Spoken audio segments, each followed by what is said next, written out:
welcome back to the channel. Today the market got pretty hammered and we're trying to figure out, is this something to do with Powell, right? Did Powell signal higher rate hikes, or is he done? Are we getting the pause, or is this the Middle Eastern conflict that's actually getting us there, right? Let's listen. So we're going to listen into a little bit of what Powell said and dissect some of the language, right? Get some of the language down, some of the terminology, and find out, is Powell given the clear path that they're gonna actually pause, right? Because I think that's what we're getting here, a pause in November. And we're gonna look at the technicals also. Taking a look at the technicals really quick, we do see, right, and we're gonna get back to this, we do see that the Qs, S&P 500 are now breaking down.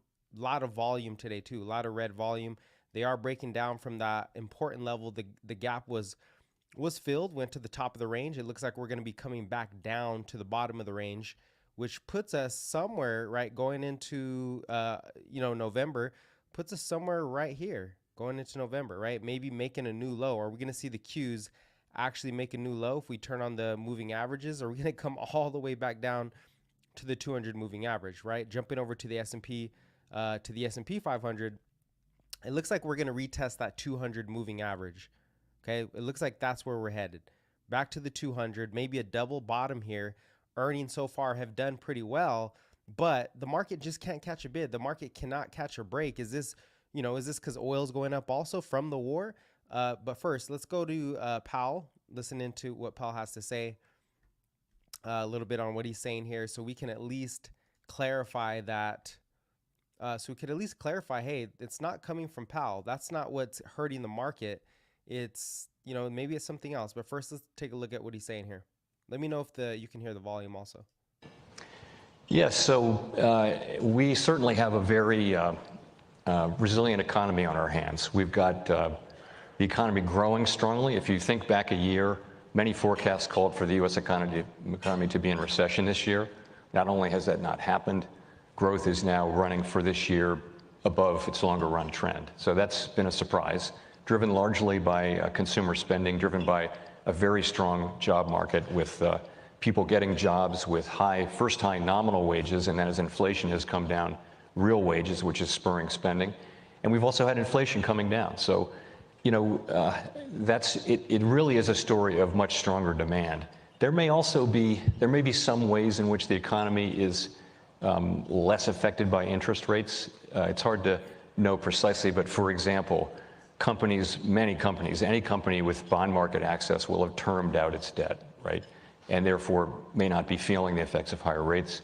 The same may be true of homeowners who have a long-term fixed rate, low rate mortgage, who then are therefore not, because it's not an adjustable rate or a higher rate, they're not feeling that increase in rates. So the economy may be somewhat less susceptible to the effects of rate increases. On the other hand, if you look at interest-sensitive spending, these are very much And you know what Powell just mentioned is that a lot of S&P companies, right? A lot of companies and mortgages, the reason why we're not seeing a whole lot of pain for a lot of the housing market, it's just frozen right now. It's not falling apart, is because obviously people locked in rates earlier, right? And then when you look at some of the companies, they don't have to refi till later down the road. So the rate hikes aren't necessarily hitting right away.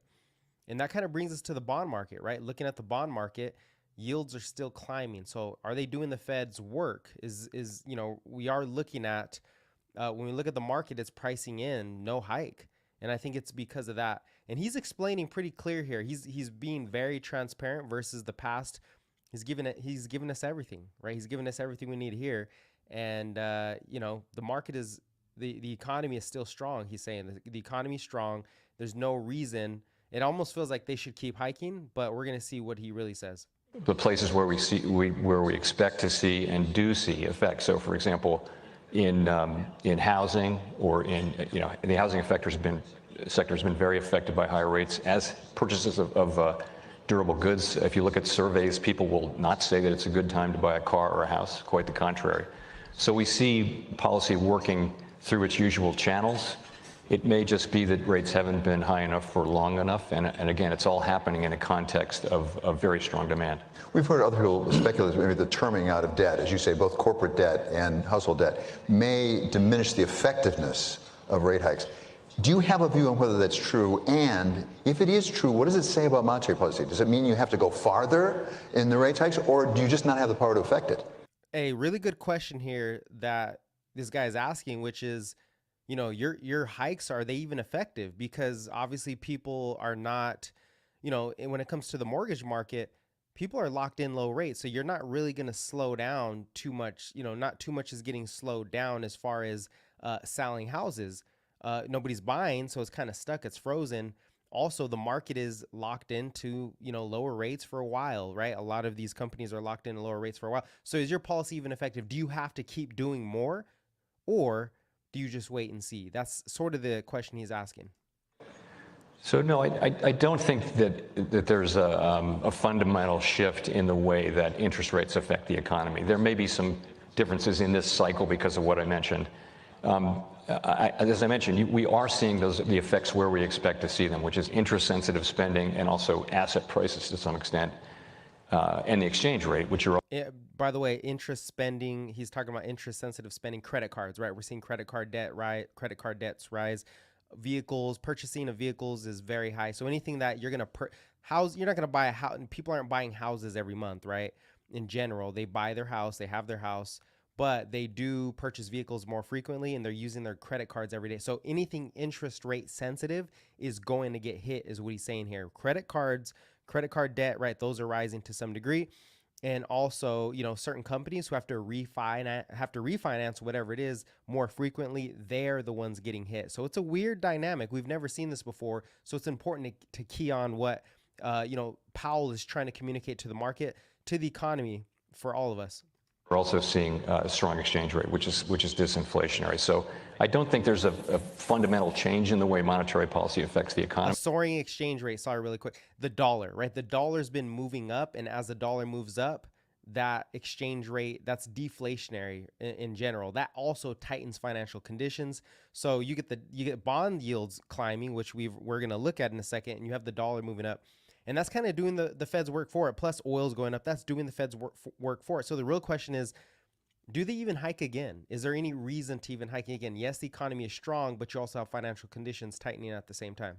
And again, it goes back to just very strong demand. We take the economy as it is. We take fiscal policy and the economy and all the things we don't control. They come to us, and we conduct policy always to achieve maximum employment and stable prices. So we just take what comes. The fact that we have a strong growing economy, a strong growing labor market, and inflation coming down, these are the elements that we want to see to achieve the outcome we want. It may take more time, but ultimately, this is the kind of thing you would want to see along the path to getting through this without a big increase in unemployment. Look, perfect scenario here. What he's saying is we're on the pace to a soft landing, right? Why isn't the market bullish? Because he's saying, hey, unemployment is still strong, right? This is what you want to see. We're getting inflation down on core. It is coming down. So we're getting what we want to see here, right? But the market is not reacting, and because there's other factors there. And so I think really, a lot of people are believing this is the first time we're going to get a soft landing. This might be the first time unemployment, because their mandates are price stability, which prices are, they're still elevated at a 20% compounded rate from pre-pandemic levels, but the rate of change of those prices are coming down in certain segments, right? Especially in the core segments. But on the other hand, it's not to the degree that, growth is actually falling apart. So this is the perfect scenario where you have growth still above trend, still growing. Employment is the key to growth, maintaining. Employment is still strong, but inflation's coming down. So why isn't the market going higher? That's the question a lot of people have here. I see your comment, Jervine Claire.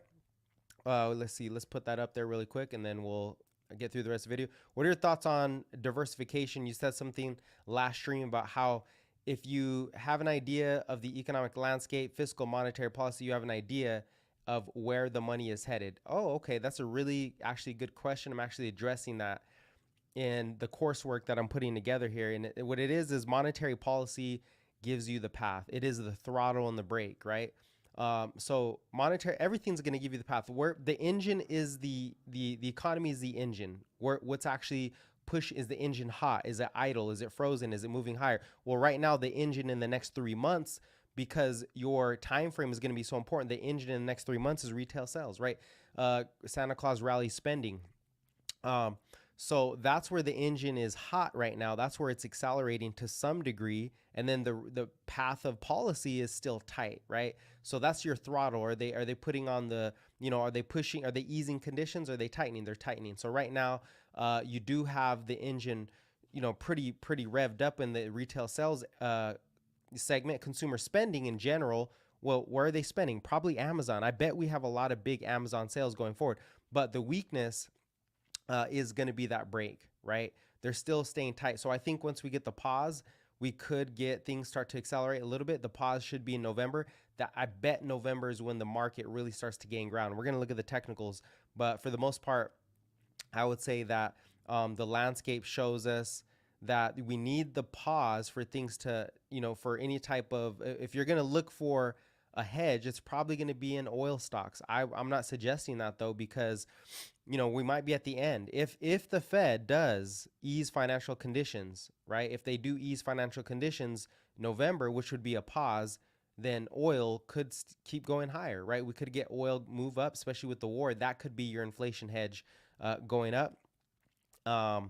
But also you have other segments. So I'd say the war is probably a bigger impact to that. Gold right now, you have gold moving higher also at the same point. So those are your two things you want to look at, possibly gold, possibly oil. They are reacting immediately right now. Amazon could probably be a pretty good one, but we got to wait for earnings actually to go through. So let's finish up here. And he has a little bit more to say, and then we're going to see what is he actually saying. How much effect thus far has the Fed had? We all have memorized now long and variable lags. How long and how variable? And where are you in that process? Are you at the 25% point, the 50% in terms of seeing it in the effect in the real economy?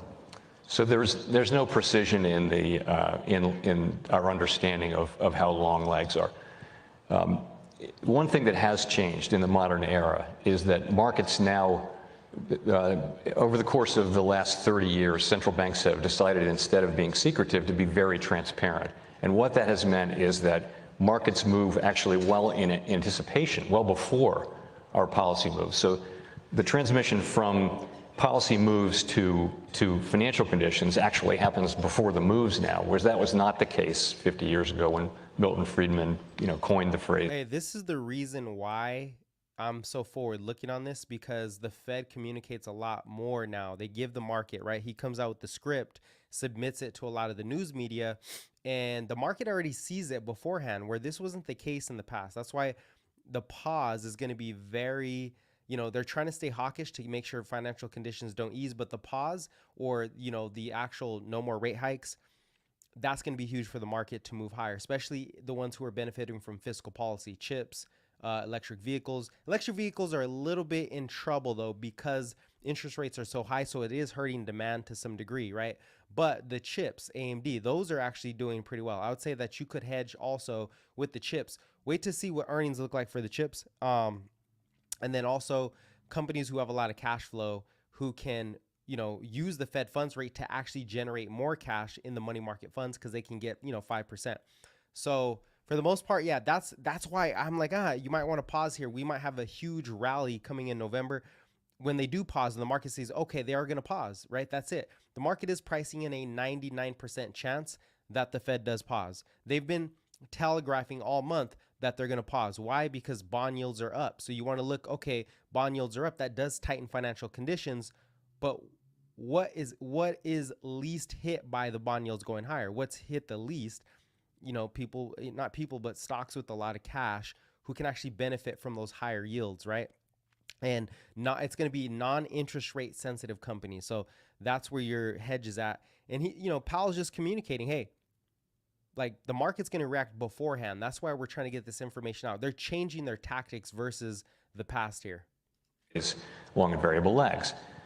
So, but now you have financial conditions changing, and the question is, how does it affect the economy? The standard channels are asset prices, interest-sensitive spending, and the exchange rate, for example. And we do see that happening, just not as fast as we would like. And I would attribute some of that to just stronger demand. So he's literally telling us like the things that they're looking at, and these are how they gauge.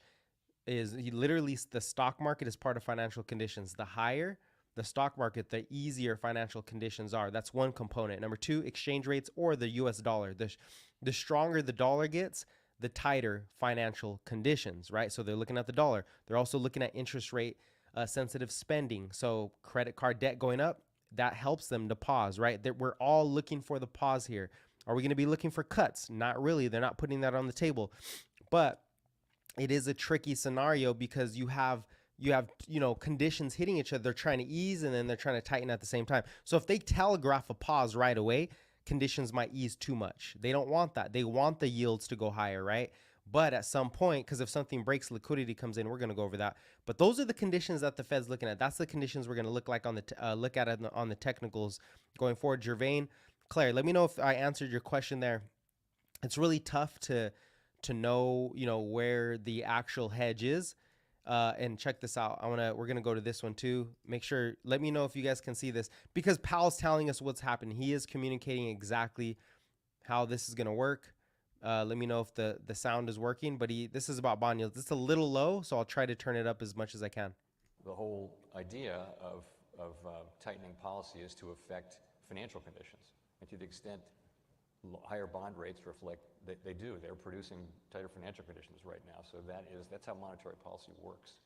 That's literally how it works. So again, in principle, as long as bond rates are going up for some reasons, and they're not going up just because they expect us to do things, so that if we don't do them, they'll come right back down.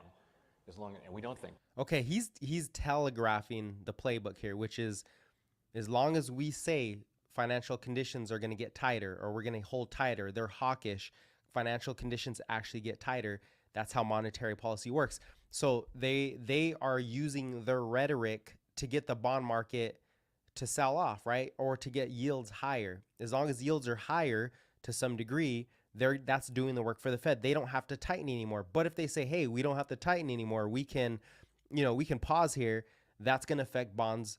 That's going to make bonds go lower. So they're literally saying our language is the most important piece. That's why I think the rally starts in November when the Fed actually pauses. That's when the rally probably starts. And you're going to be looking for a lot of the dovish language. That's the only way we can. This is Santa Claus rally. We're still here. It's not over yet, right? We're not in a bear market. It feels painful, right? Tesla dropped 10% in one day. Feels painful, but the Santa Claus rally is still here. And then, yeah, I'll get to your thing after this. So he's saying the bond yields are doing the tightening for the Fed. So let's take a look. This is why we watch this every single stream. We are looking at the monetary policy where every stream we're looking at bond yields, right? We're looking at how this is impacting. Let's see. Let's go this way. We're looking at how this impacts the Fed. So this is the S&P, right? We dropped that level. This was the gap fill. Oops. Yeah, this was the gap fill, right? And we got close. We actually capitulated at the gap fill. We got really close, like right here. We got really close. We sold off. We broke support. So now we're in a local or an immediate, like in the short term, we're still in a bear trend. We're still selling off, right? We're breaking that upside trend also from the lows here. We're headed for the 200 moving average. And that's probably the buy zone. That's where we got a lot of volume coming. I mean, look at this volume. This isn't no joke. We got a lot of volume at this point. Look at the volume. Right? Nothing but green. So I would expect what? Once we get to this area, another bid. Nothing has really changed here other than the war, right? Other than the war. And I know the war is hitting us hard. Why? Because, I mean, the expectations are very volatile. But what he's pointing out here, and this is the only reason the S&P cannot catch a bid, 2-year yields just broke out. Okay, we got 2-year yields. We got to take these moving averages off. 2-year yields broke off. This is what he means by the bond market is tightening for the Fed. By what? By more supply of bonds, meaning they're selling U.S. Treasuries, right? They're selling U.S. debt. When you sell U.S. debt, yields go up, and this is doing the tightening for the Fed. Right? This is doing the tightening for the Fed. We're making new highs. I thought we were going to peak in yields. We didn't. We're breaking out, right? This is a risk off moment. This is risk off, right? You want to stay risk off or at least not get too excited until these actually peak. They haven't peaked yet. But the other side of the coin is, well, the Fed might have peaked. Maybe this gets the Fed to peak. And if the Fed, when they do communicate, we've peaked on rates, I mean, these are going to collapse. These are going to collapse. Why? Because, I mean, you're extremely, extremely oversold on the bonds. right? They're extremely oversold. And when and really you're seeing a record of inflows on the bond market. There's a record inflows. So it's only a matter of time before yields capitulate. It might take a while, but when they do capitulate, they're going to come down hard, right? Other financial conditions, look at the dollar. The dollar is wedging above the level. This is super bullish. If it breaks out, stocks are going lower, right? This is going to hurt stocks for the most part. This is what he means by exchange rates. As long as the dollar goes high, it tightens exchange rates. When the dollar peaked back here, the market went up. Stocks went up because it eased financial conditions. Right now, we've been tightening for a while.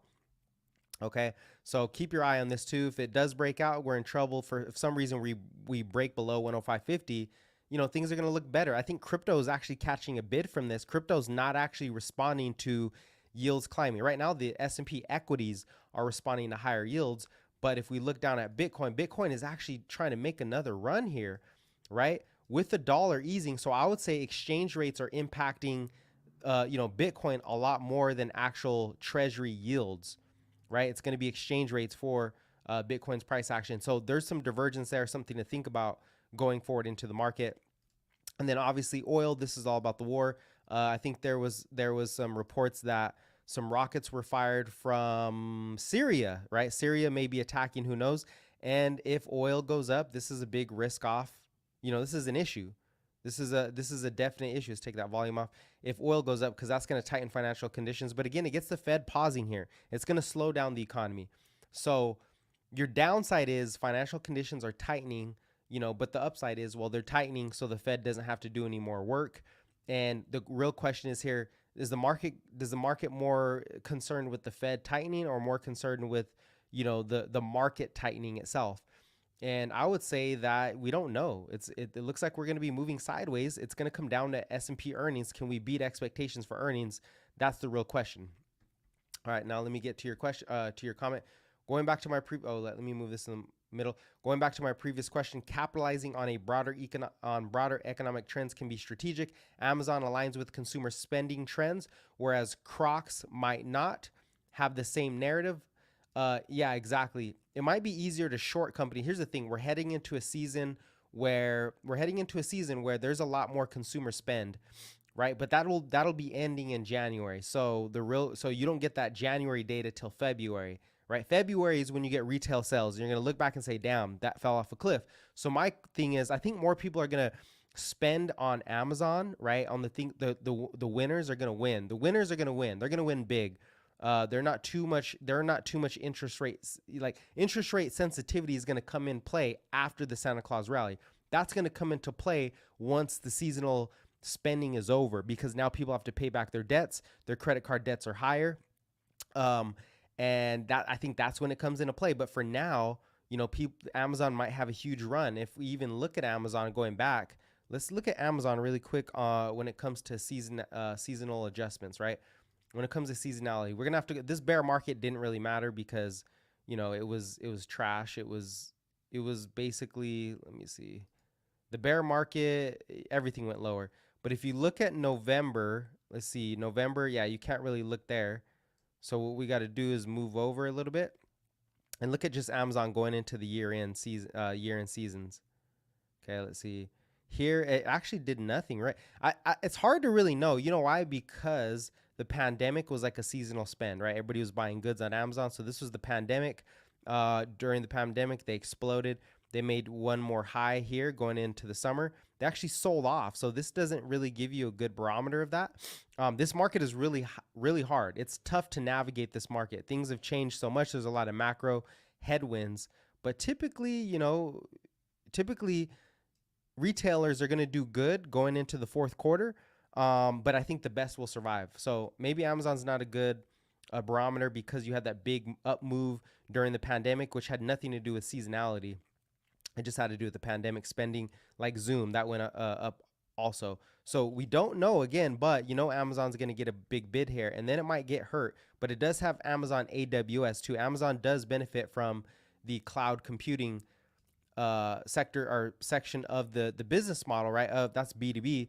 So I think they're going to do better than Walmart, better than McDonald's, better than some of the retailers out there like Target, because they have another segment. Even if consumers fall off, Amazon can still make money through AI and still make money through their AWS segment. So that's why I think Amazon might be a good. Tesla I think does well, but it depends on China. They got hit really hard, so now it might be a dip buy. They are oversold at the moment. So yeah, I think it really does depend who you're looking at, because the consumer is due to fall off a cliff. Like you said, interest rate sensitive. Cloud computing, anything with software that doesn't have to do with the consumers can probably last after the Santa Claus rally. Anything like that. So Qs will probably take over. I think the Qs do well. Yes, sir. Chop to new highs. What up, Slime Z? 425. We can get a potential bounce. Yeah, let's check that out. 425. Where are we at? 425 S&P.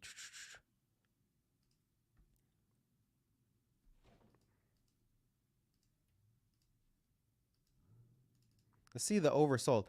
Maybe we come back to this oversold territory, right? If we go to this CMF data and the and look at the Bollinger Bands, see we are cracking.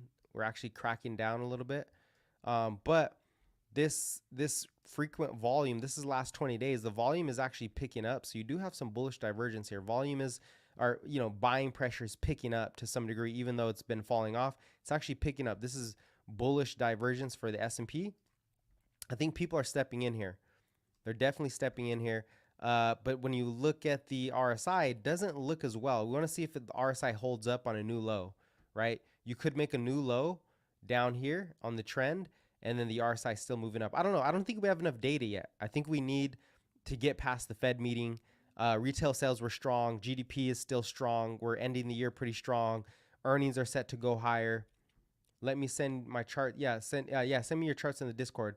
I know we have some other charts also in the Discord. We'll check those out. Let's see. What was the other segment?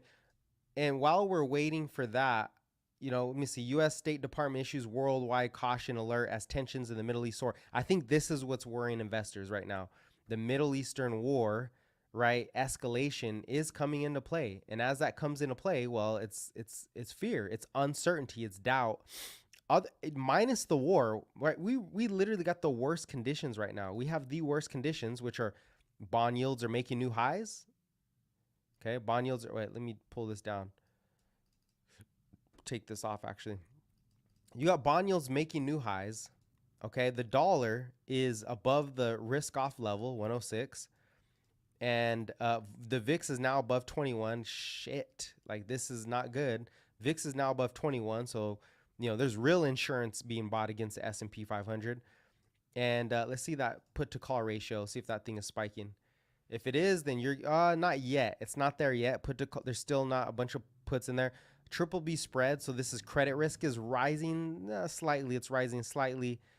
And so I think this is not, what is the move index, bond volatility? If that's up, bond volatility is moving up. So this is a setup for something breaking, right? Or a lot of risk on the table. This is a very bearish setup. You don't have the macro in your favor here.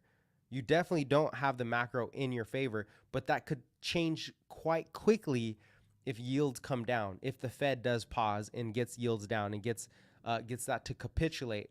So that could change rather quickly if that is the deal. Now, let me see. I'm going to see if I can find your chart you posted in the Discord. We have some other, let's see, what is this? Disney, not Disney. Is this S&P? That's Disney SPY. Here, we got this chart. I'm going to open this up. This is from Carbides. I don't know where he's at. But we got this chart right here. Let's see if I can zoom in on it a little bit.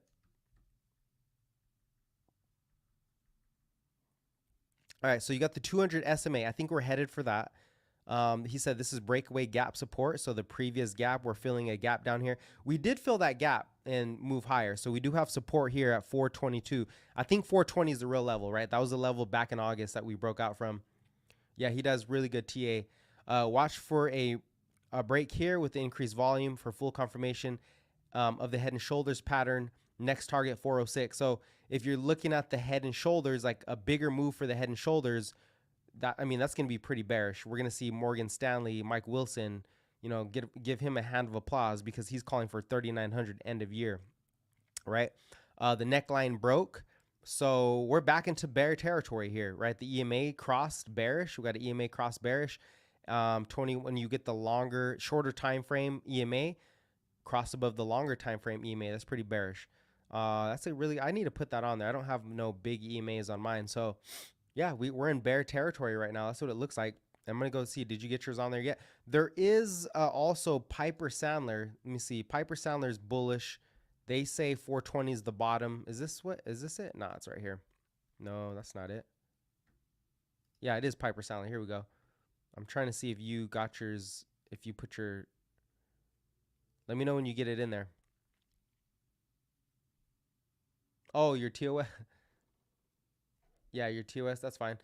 So let me get through this article really quick. Then here's the bullish part, right?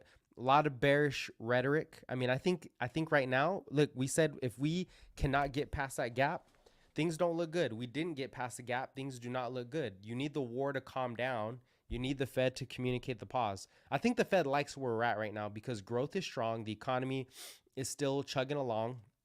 They know it's going to slow down. Anyways, S&P 500 to mount relief rally to new record year end, says Piper Sandler. That seems like a pipe dream, right? That's why they're called Piper Sandler. No, I'm just kidding. But that does feel like a pipe dream at this moment, the way you're feeling, right? The way sentiment is very negative, right? People are very bearish. And that, I always say that sets you up for a rally if you get some upside news, right? Piper Sandler is bullish on the strength of S&P 500, calling for the broad market index to end the year at 48.25, nearly a 12% rally from Wednesday's close. Now remember, Tesla just dropped 9%, so that's a big upside move for the S&P as a whole. If that were to be the case, you need Nvidia, Apple, Amazon, Google, Facebook. You need them to beat earnings or at least have better guidance going forward if this is going to actually pull out. You need tech to lead, right? The Magnificent Seven have to keep moving the market if that's going to be the case. Markets are facing a broad array of hurdles, including ongoing economic headwinds, inflation worries, and increased turmoil as the tensions build in the Middle East. And I think this just piles onto it. When that rocket got launched, the VIX spiked. The VIX spiked. This was not about Powell. Powell did a great job of communicating that the 10-year yield is actually tightening for them. Therefore, they don't have to do much. This is what they wanted, right? They wanted to get the market to do the work for the Fed, and they got that. Given the increased headline risk thrown at this market, we remain impressed by its resilience to absorb the negativity and maintain support.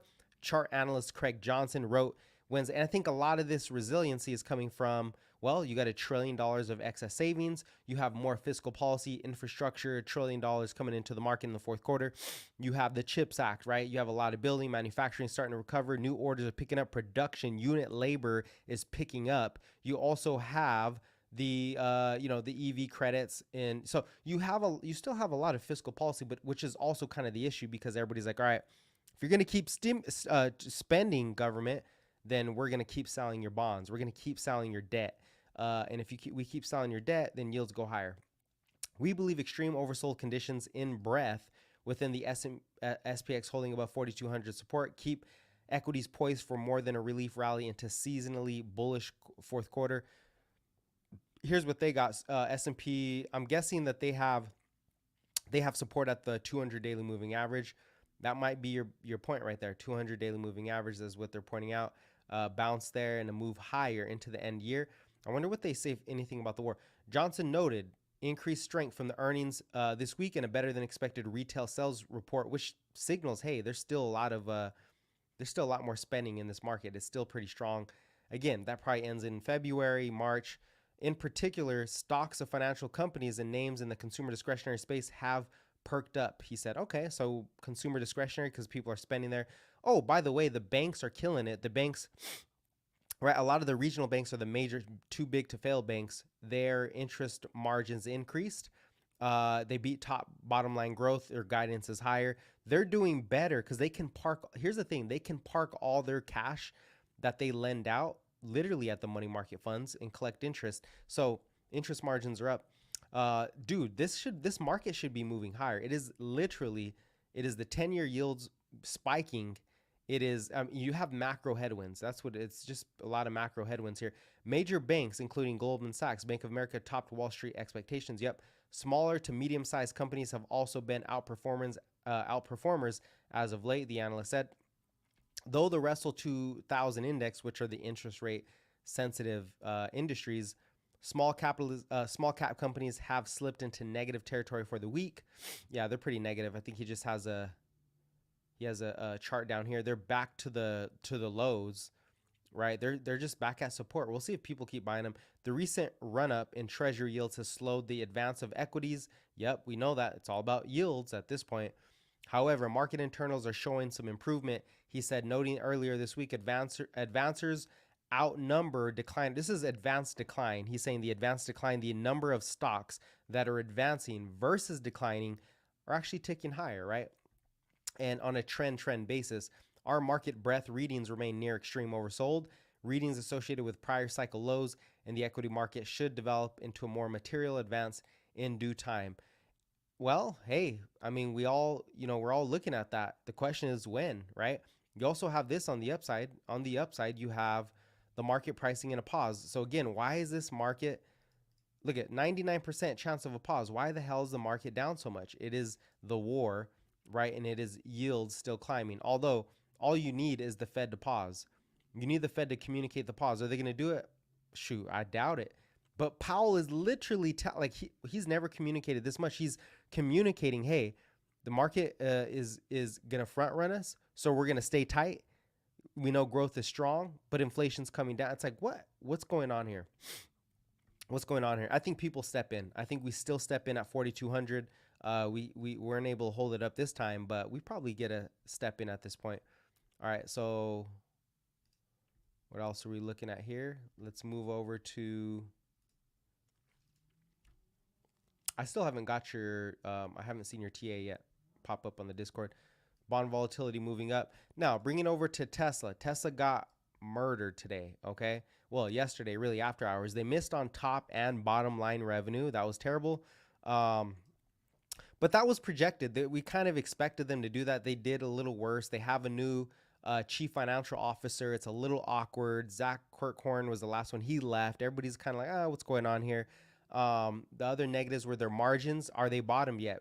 We were waiting. They wanted, investors wanted to hear Tesla or Elon say, hey, our bottoms have margined. Our margins have bottomed, but he didn't say anything. There was no reassurance on the bottom of margins. And he actually said, hey, if we keep seeing, rates increase, we're going to have to keep cutting prices so that our demand doesn't fall off a cliff, right? Oh, look at this wedge. Of course, optimistic, but he is saying that. So, he was a little frustrated. He was talking about the economics. He's basically calling out Powell, saying, hey, Powell, you're crushing the auto market and, people can't afford cars, blah, blah, blah. So people didn't like what Elon had to say. He was too, he was a crybaby according to a lot of people. And, but on the upside, right? The downside, macroeconomics, right? It's automotives is an interest rate. It's all about your interest payments when it comes down to it, your month-to-month payments. And if interest rates are higher, your payments are going to be higher. That's going to crush demand. So there's a little shakiness in how much demand can they meet their demand requirements? Also, can they keep producing as much? Can they keep increasing capacity and production they're struggling with the Cybertruck. To create the Cybertruck is much harder than the Model Y, the Model 3, because the material is different. It's a totally different model. You have to have new stamps for the cars. So that was tough. So this is a lot of tough news. And the market, S&P is sold off hard, but it is at the oversold territory on the daily chart, right? So what I'm going to say, this is a buying opportunity. Every time you get down here, right? And, this is not an endorsement of buying Tesla. I'm down on Tesla right now, but I'm actually thinking, hey, let's see how the market plays out. I think it's going to bounce. I'll buy more. And if it does bounce, then I have to look for the rollover. If it can't hold the bounce, then I got to get out, right? I got to take my loss or whatever it is. But every time you get this oversold territory, bounce, right? You can't even see it there. Bounce. And it's been doing this after earnings, right? You had earnings here and it ran up. Well, this doesn't count because this was before the year. This is 2023, bro. We're in 2023. You got earnings happen here. The stock sold off and then it bounced right to the new highs, right? Same thing. Oversold, bounced. We got oversold here. This was not earnings, but you had earnings here. Stock sold off after earnings. It got oversold and it bounced. What did we just get? Stock sold off Okay, you're in oversold. I'd give it a couple more days, oversold, and it should bounce. I think it's going to be somewhere between 215 and 200, given the market doesn't collapse on us, right? If the market collapses on us, I mean, Tesla is the most traded company, so there'll be a lot of puts in there, but the rebound is going to be very violent. When it does rebound, it'll be pretty violent. I know I'm optimistic, but it happens. When it does happen, it's going to happen. Here's the gap I'm speaking of. There's a gap here at 215. It's like 215.70, I think. I have it on my other one. There's a gap here at 215. So I'm looking here, and then there's another gap at 207, and then there's another gap here at 193. So I think it's somewhere around 200. I'm going to say around from 200 to 215 is the bounce if the market doesn't completely tank going forward. That's going to have to be the case when it comes to Tesla. All right, let's see. I got your stuff now. Let's put this on the open browser. All right, let's see what it looks like.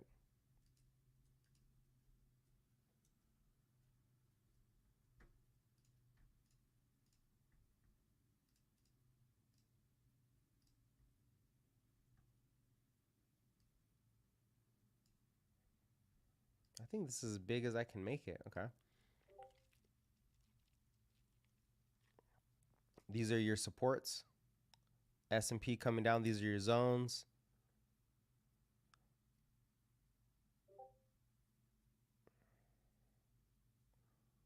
Okay, yeah, we're coming into that. We have a couple of zones here. What is this? What is this, like 430? Let me see. This is your first chart showing some support. Throw the comments, throw your commentary on the YouTube. So yeah, support at what, 425-ish? I think you have 425 and then 420, right? Right? 420 to 425. Let me look at that second chart you put up.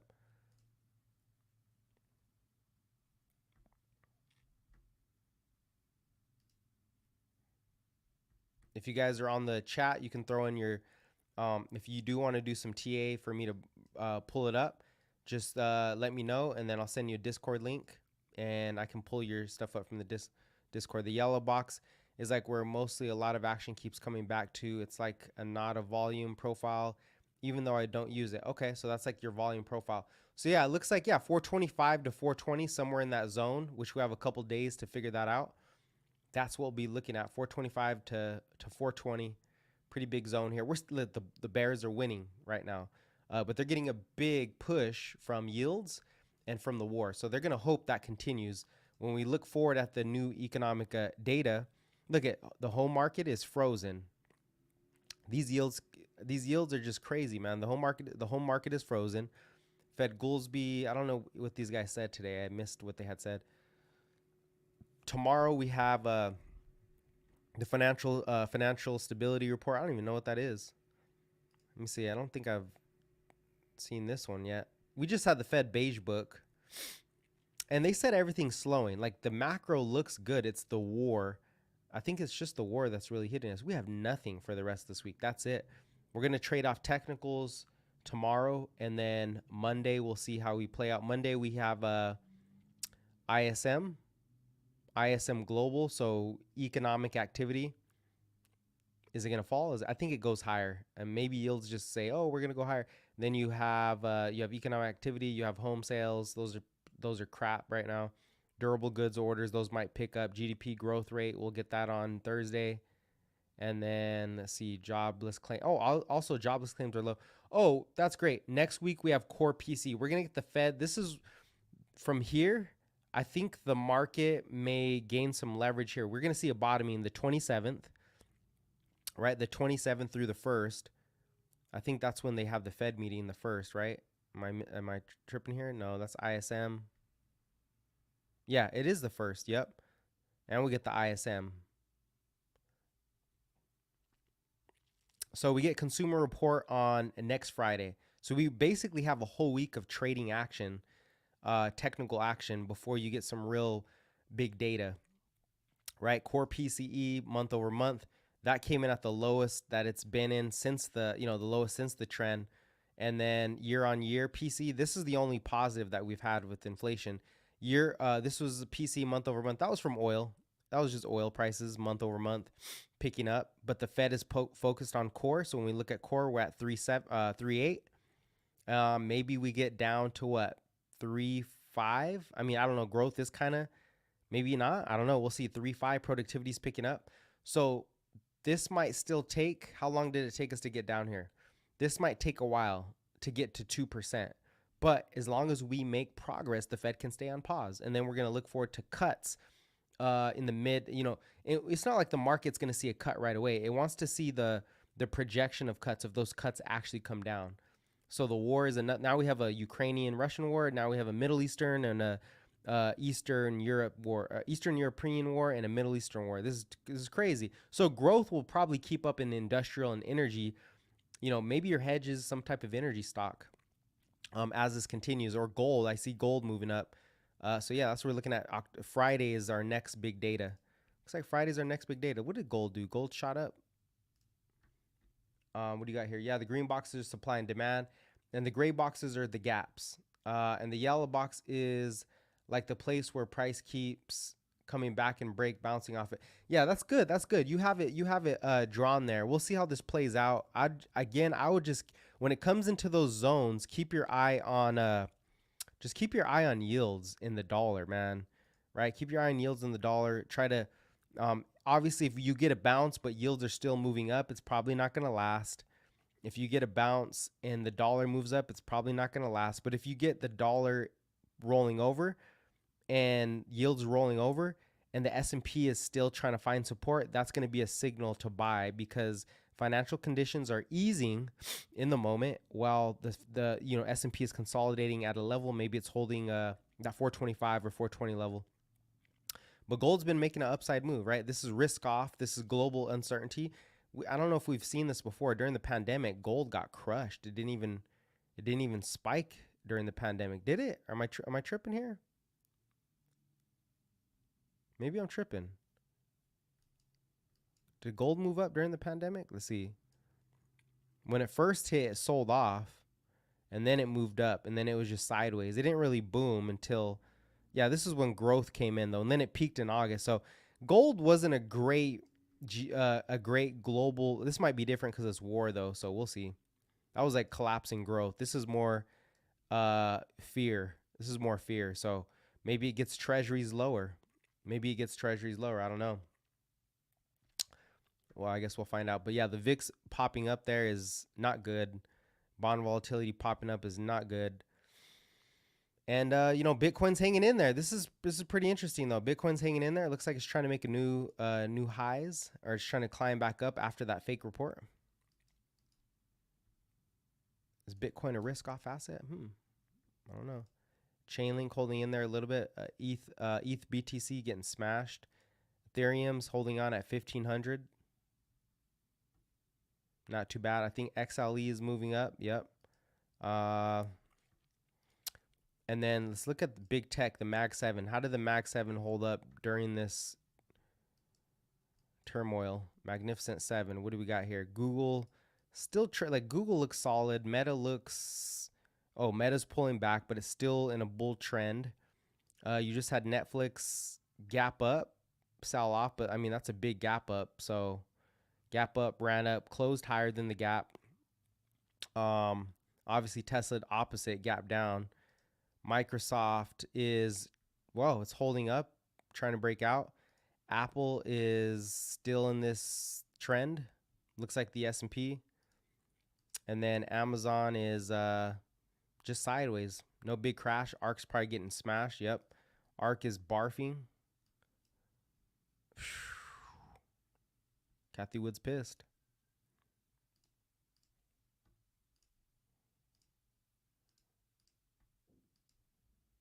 Hey, if something does break, though, the Fed's going to step in. Oh, we didn't go over liquidity.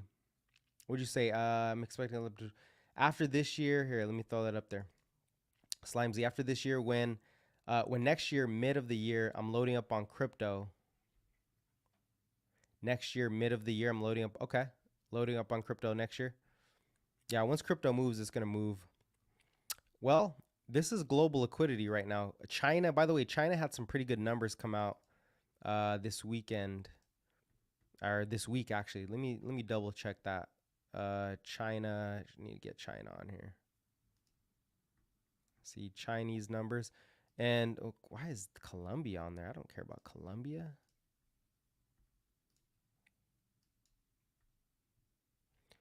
Their prime rate, they kept it still. China this week.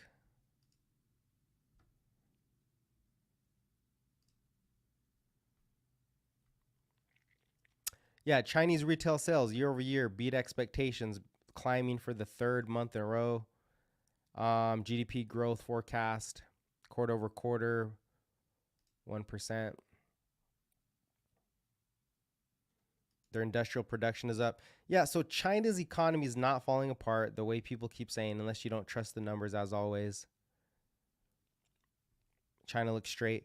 But yeah, I wanted to get to, and the reason I say that is because if China keeps stimulating, global liquidity should be picking up. It should be picking up, but that's just one factor. You need Japan also. It still looks like it's going to roll over again, but yeah, liquidity is still pretty poor.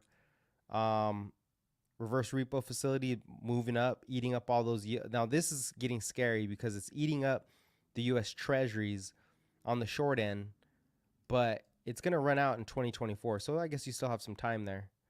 That shadow QE. Fed net liquidity is picking up though.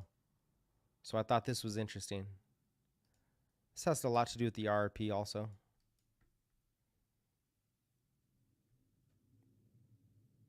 So yeah, we'll see if that continues.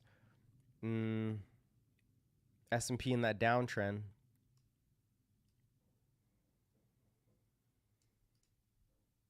You could draw it like this. I know a lot of people are looking for this bounce. I mean, we're not completely off track here. I still think we have some time. What is this? This must be the regular chart. Yeah, that's not the log chart. The log chart looks a lot worse. And then obviously the Fed balance sheet is still there. Still going up. So yeah, that's liquidity. That's liquidity conditions. Looks like the Magnificent Seven are holding it. What does Zoom look like? I haven't looked at Zoom. Zoom about to make new lows. Roku got downgraded, so ooh, they got smashed. Haven't looked at these for a while. Teladoc looks like trash still. Ooh, finally this thing's done squeezing. Carvana done squeezing. Did PayPal ever bounce? Nope. PayPal making new lows. I know somebody was looking at Disney. Disney kind of broke out a little bit.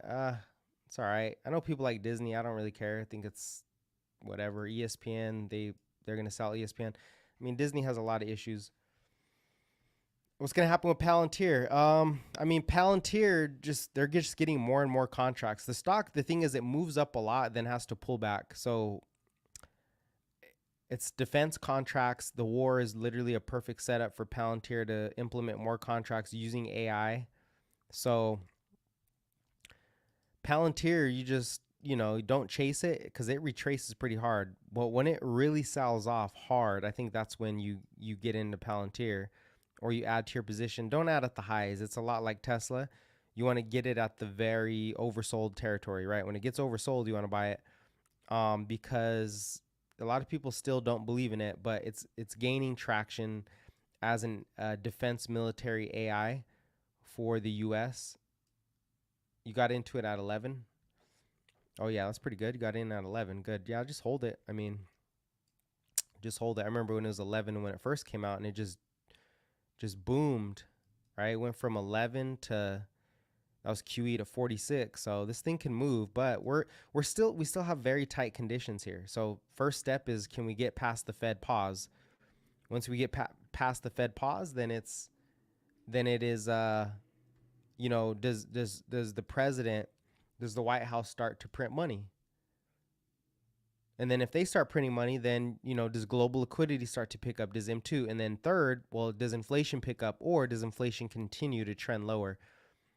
We just don't know what the Fed's going to do here. NVIDIA just setting up for a huge wedge pattern also. Look at that wedge for NVIDIA. NVIDIA earnings the 21st. Dang, that's a ways out. That's still a ways out. It probably just same thing as Tesla, just wedges until earnings. Hopefully it doesn't dump the way Tesla did. It probably won't. Tesla has a lot of issues, and people still don't believe in Tesla. It's a hard story because there's so much into the future that you have to discount. Oh, the positive for Tesla though, I'll end it with this. The positive of Tesla, unless you guys have any other comments, is the energy segment. So the energy segment margins are increasing to like 20% year over year. So the margins are increasing for that. AI, Elon try to like say, hey, AI, we have the best AI on the market. The analysts don't care though. They want to see it in action, full self-driving.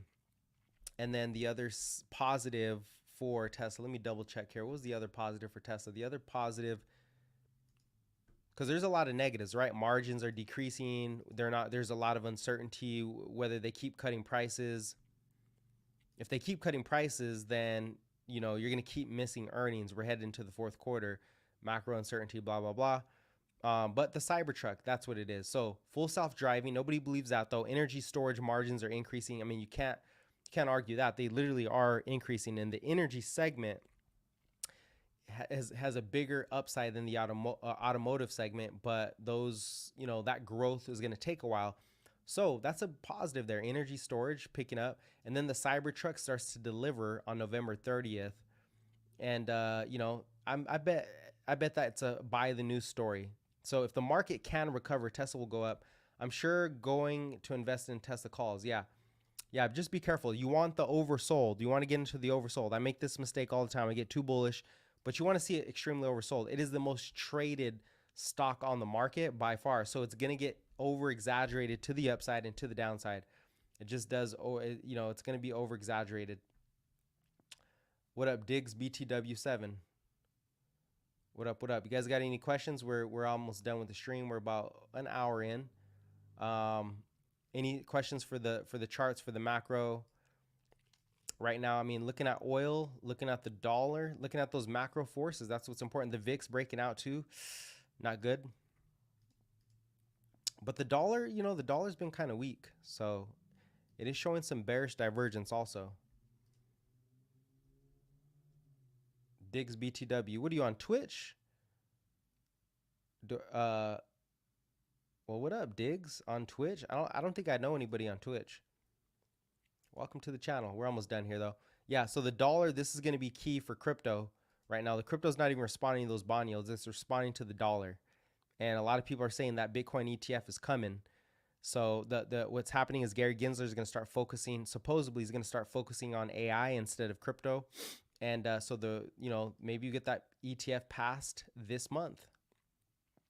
November, October is the bear market killer. So I know October, November, December is usually the seasonally best period of time for stocks or for markets in general, but usually they bottom in October.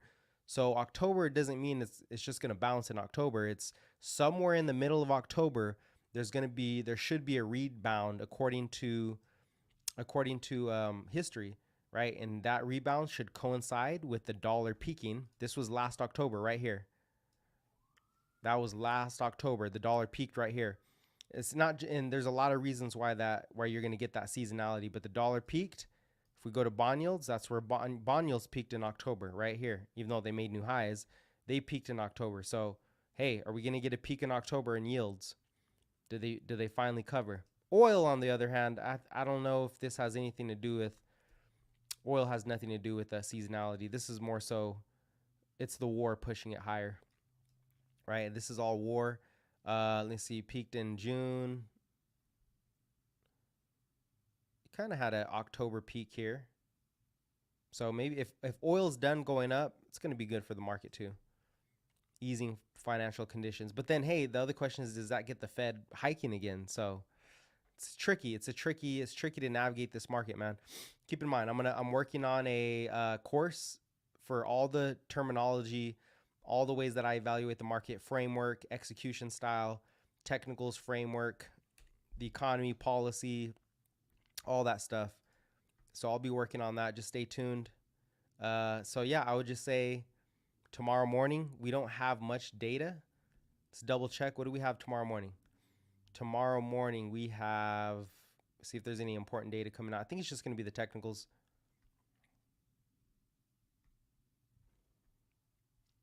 Oh, we have Fed speakers. That's it. Fed Harkin, Fed Meister, and I'm pretty or Mester. My bad. Harker is he speaks at 9 a.m. Eastern. Harker is pretty dovish, so I think the market rebounds. Mester is pretty dovish, and then after that's oil rig counts. So as long as the downside is the war picks up, something bad happens. The upside is they're dovish. Nothing happens with the war. We recover because we had a nasty excuse me, we had a nasty downside. So that's probably what we're looking at. See if anything popped up while we were talking. No, no breaking news.